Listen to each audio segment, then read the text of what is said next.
I'm Dink Taylor, co-race director with my wife Suzanne of Rocket City Marathon, and I've been involved in this race in one way or another since 1981.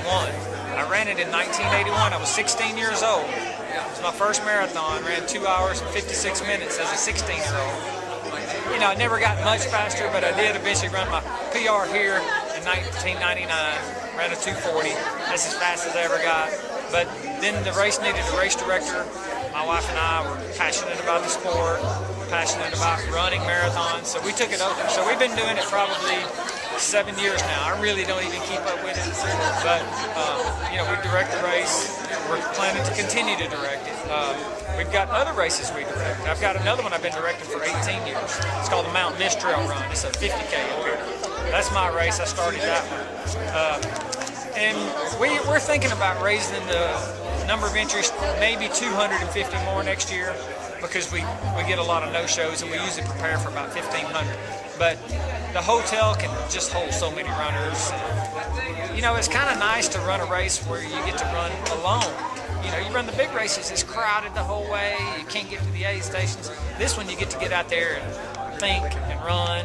I like to be alone when I run sometimes and just get with my own thoughts and focus on what my race. Sometimes you can't do that in the big races, so that's one of the things that's special about Rocket City. Also, we don't have a 5K with our race. We don't have a half marathon. This is just a hardcore marathon. It's a runner's race. Everybody's treated the same. Everybody gets a finisher medal, finisher hat. We're sponsored by Nike every year, and we got nice tech shirts. And you know, and even like the shirts, we have to order them a year in advance. So you got to plan, you got to predict the future, what sizes you're going to need. And the bigger your numbers get, the harder that is to do. But, you know, we like the race the way it is. Registration opens every year, the day after Memorial Day. So you got plenty of time to get in. So, you know, just put it on your count. And we're one of the least expensive marathons you'll run. What is the cost for the marathon? $50. Okay, that's unheard of, I guess. That is unheard of these days. And the way we're able to do it is we're a nonprofit. We still get good support from the city. The city sponsors the event. That's what helps keep the entry fee down right there. If the police were charging us, that can cost as much as $250,000 just to have the police at some of these races. Definitely. If that happens, what does the fee do? It's going to double. It'll double. That's why you pay such big fees at the big races. A, they're doing it for profit. You know, Boston, New York, they're for profit. Plus, they have to pay police to control the traffic. You know, but this is a classic race.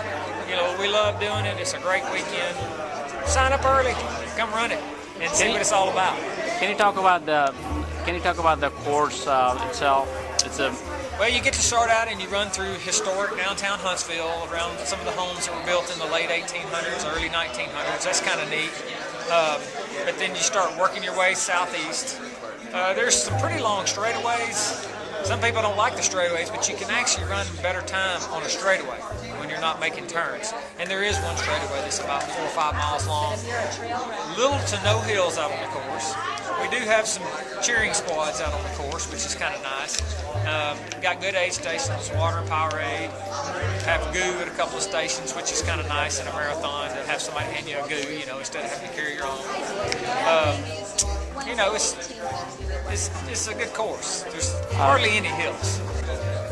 Today after the race, I was kind of suffering with the heat, cold and everything, but one of the volunteers, they came and put a hat in my hat and then give me a medal as well as hold me all the way to the water stop. Can you talk about that? It's pretty unique. I have done as many marathons I have done. I've never seen such a unique thing. So can we talk about that? Well, we have about 35 volunteers, and their job is to take each individual finisher and make sure they're okay. Make sure they get their finisher hat, make sure they get their finisher medal, make sure they can walk, because sometimes people push themselves to the limit on these 26 miles. But we have somebody take them and walk with them all the way to the hotel, basically, and make sure they're okay, make sure they're coherent, and if they need medical attention, they further carry them on into the medical room. But, you know, it's just, we've always done it that way. Maybe it's a southern thing. You know, we're in Alabama. It's been that way for 35 years. And I think it does add a nice little touch to the race to have somebody with you to make sure you're okay. Because it is a long way. It is 26 miles. And a lot of people are pushing for PRs. And it's December. It can be cold. You may get a little hypothermia going on. You know how it is. The more you run, the easier it is to feel the cold. You know, you feel colder when you run than if you're just sitting around. But anyway, we've been doing it for all 35 years, and we'll continue to. Great. It was a great race, and also the after race was pretty good. How you like the soup and the snacks? The soups and snacks were great. So. Ice cream, all kind of good stuff. The post-race snacks always wonderful. Bottled water. It's just part of the race, and we have a committee of 35 people, and one guy's job is to take care of the finish line, one guy's job is to set up the finish line, one guy's job is to make sure all the post-race snack stuff gets delivered on time, and it all comes together. It can be overwhelming, but if you got a good race committee, it comes together good, and we have a good committee. Great, thank you. Thanks for your time. See you next year, hopefully. Come see us. I hope to be here too. I'm hoping to run the Mountain Mist next year, hopefully. We'll be doing that one too.